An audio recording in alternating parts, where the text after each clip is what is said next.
Okay, welcome sa another vlog. Okay, ang gagawin ko po ngayon ay mag-refill ako ng coolant. Yan. Ito pa rin gamit ko. Maganda po kasi ito dahil premix na siya. And then anti-kalawang din. So hindi masisira ang radiator. Sa simula't simula, ito talaga ang gamit ko. Pero pag nagpapalit ako, depende naman. Minsan yung ganun ang gamit ko, yung kulay pink na yun. Ayan, so magre-refill lang ako ng coolant nito dahil maglo-long drive ako. Ang kanyang coolant ay nandito sa baba. Pinatakbo ko siya ng 1,054 kilometers. So bumaba siya ng mga 1.5 inches. So kakargahan ko siya nito. So magre-refill tayo, dadagdagan lang. Ayan, so paano ba mag-refill? Doon sa mga baguhan lang at gustong mag-DIY, napakadali po nito. Dahil pag sa coolant, may nakalagay naman na coolant. Hindi ka po maliligaw kasi ito, radiator yan. So dito ka magkakarga sa reservoir.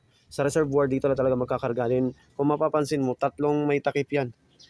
Ito sa washer, ito sa coolant, ito sa radiator. Hindi ka naman maliligaw. Kung coolant, nakalagay naman doon dyan na coolant. So dadagdag tayo ng coolant.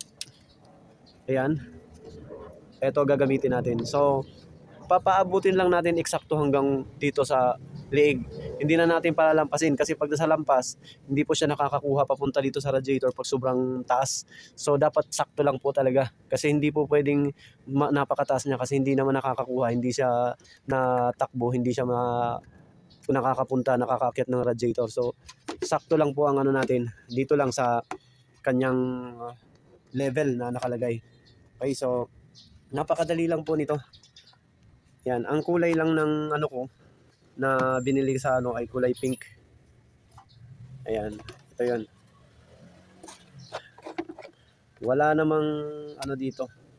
Walang maselan, walang timer, walang evaporation na nangyayari kapag naka-open ito.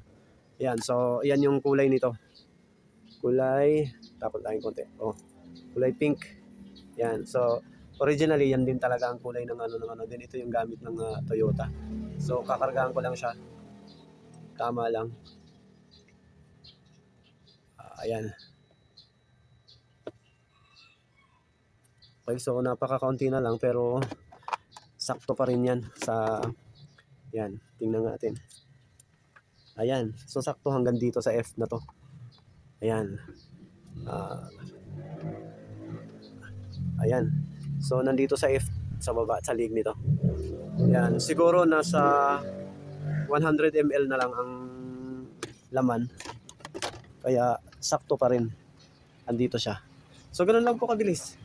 Kapag nagpalit naman kayo ng coolant, sisiguraduhin lang po na una